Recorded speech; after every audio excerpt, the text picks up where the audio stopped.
Meus irmãos e minhas irmãs, paz e bem. Com a antífona de hoje, aproximemo-nos confiantes do trono da graça, a fim de conseguirmos misericórdia e encontrarmos auxílio em tempo oportuno. Aleluia. Da carta aos Hebreus.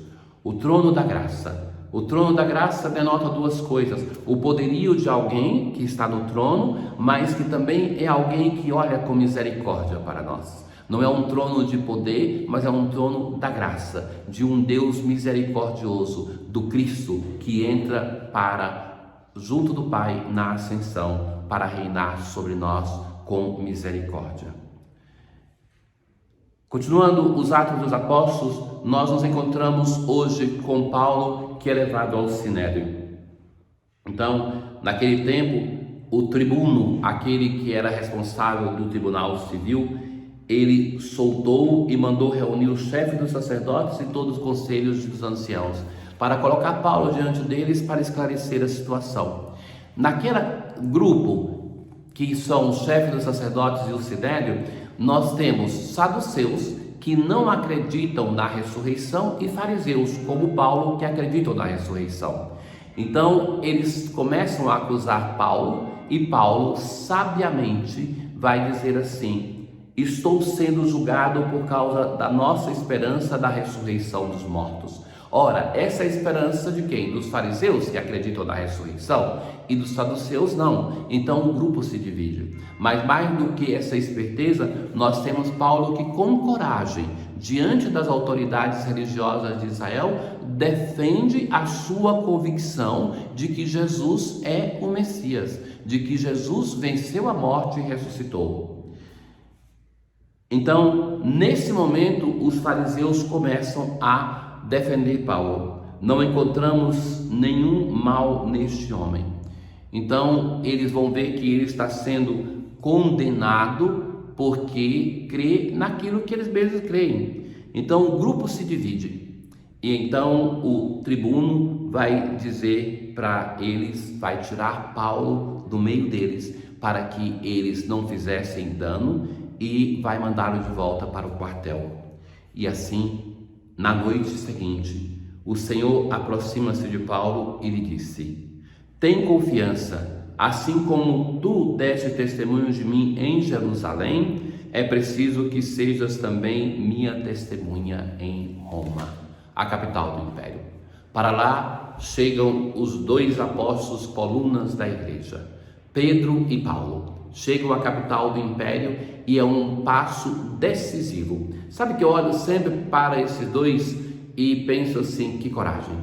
Perseguidos, discípulos de alguém que foi matado pelo império também, não só pela força do império, mas também. E eles vão ali para a casa do inimigo, porque o Senhor assim o quer. Porque a partir daquele momento, o cristianismo tem uma nova história. Começa a ser uma religião importante, até o ponto de converter o império e de ser também uma das causas da queda do império.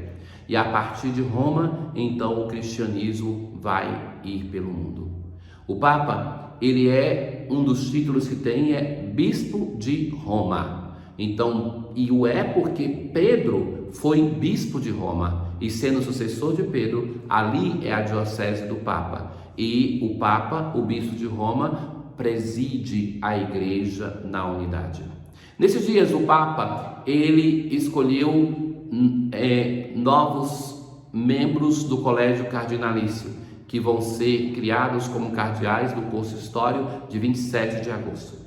Então, é belo ver isso na nossa igreja aqui. Nós não temos um poder monárquico absoluto, que alguém governa sozinho, mas o Papa, na sua missão de presidir a comunhão eclesial, ele se faz ajudar pelos seus colaboradores. E os cardeais têm a função não somente de eleger um novo Papa, mas de ajudar o Papa nas diversas instâncias de governo. Eles são os conselheiros diretos do Santo Padre. E são três tipos de cardeais. A ordem dos cardeais são aqueles que são os cardeais episcopos, bispos, que na verdade são todos bispos, Eventualmente algum, como aconteceu no ano passado com Raniero Cantalamessa, que pediu ao Papa para que não fosse ordenado bispo, mas via de regra são escolhidos mesmo não sendo e que depois pedem a ordenação episcopal. Mas eles têm um título, alguns são cardeais episcopos e são aqueles que diretamente trabalham com o Papa em questões importantes, chaves. É aquele que é o vigário do Papa para a Diocese de Roma, como seu bispo auxiliar. É aquele que é o secretário de Estado, que é como o chefe do Estado do Vaticano, da Santa Sé. Depois aquele que é prefeito da Congregação para a Doutrina da Fé e o prefeito para a Congregação dos Bispos. Esses 4 são cardeais episcopos. Os bispos que estão espalhados pelo mundo nas dioceses, como por exemplo, nós no Brasil temos diversos cardeais. 2 foram feitos agora, o arcebispo de Manaus e de Brasília. São cardeais presbíteros. Então, eles são aqueles bispos que estão na pastoral pelo mundo.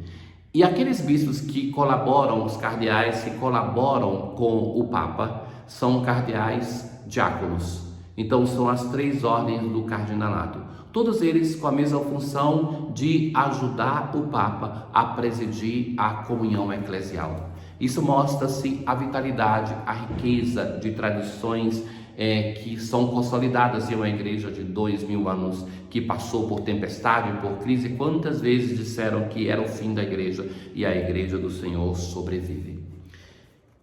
No Salmo responsorial de hoje, Salmo 15, guardai-me, ó Deus, porque em vós me refugio. É Paulo que está rezando isso. É ele que é poupado e que recebe uma missão ainda maior. Somente vós sois meu Senhor, minha herança e minha taça. Eu bendigo o Senhor que me aconselha e até de noite me adverte o coração. Não foi assim com Paulo? Na noite, vai para Roma, vai me testemunhar ali. Tenho sempre o Senhor ante meus olhos. Eis porque meu coração está em festa, minha alma rejubila de alegria e até meu corpo no repouso está tranquilo. O coração, a alma, o corpo que rejubilam diante de Deus. Felicidades sem limites junto a vós. Hoje nós temos no Evangelho a conclusão da oração sacerdotal de Jesus. Pai Santo, eu não te rogo somente por eles, mas também por aqueles que vão crer em mim pela sua palavra, para que todos sejam um, como tu, Pai, estás em mim e eu em ti, e para que eles estejam em nós. O Senhor pede por todos nós, pede pela nossa unidade, e nada mais ele apresenta como modelo de unidade, senão aquela unidade por excelência, a unidade entre ele e o Pai. Para que essa nossa unidade? Para que o mundo creia naquele que tu enviastes. Para que o mundo creia no Cristo, é preciso que nós tenhamos a unidade. Uma comunidade dividida nunca vai ser capaz de anunciar. Eu lhes dei a glória que tu me deste, para que cheguem à unidade perfeita. Pai, aqueles que me deste, quero que estejam comigo onde eu estiver, para que eles contemplem a minha glória. Então, que além de suplicar a unidade, suplica para que nós contemplemos a glória que tu me deste, porque me amaste. Pai justo, o mundo não te conheceu, mas eu te conheci, e esses também conheceram que tu me enviaste. Eu lhes dei a conhecer o teu nome. Então, Jesus não diz, eu dou a eles o teu nome. Ele tem o nome que ele recebeu do Pai, o nome do Pai. Mas nós não somos unidos ao Pai do mesmo modo, em uma unidade de natureza intrínseca, mas nós somos chamados a uma unidade, que é aquela de sermos filhos, para que o amor com que me amaste esteja neles e eu mesmo esteja neles. A última súplica, para que nós sejamos unidos, para que tenhamos a glória, para que conheçamos o nome do Pai e para que nós sejamos amados pelo Pai. É a oração do Senhor pela sua igreja, por nós, seus discípulos. Na oração de hoje, nós os pedimos, ó Deus, que o vosso Espírito nos transforme com a força dos seus dons, dando-nos um coração capaz de agradar-vos e de aceitar a vossa vontade. Que o Espírito Santo de Deus, que vamos celebrar no domingo, possa agir em cada um de nós. Tenham todos um bom dia. O Senhor esteja convosco, Ele está no meio de nós. Abençoe-vos o Deus Todo-Poderoso, o Pai, o Filho e o Espírito Santo. Paz.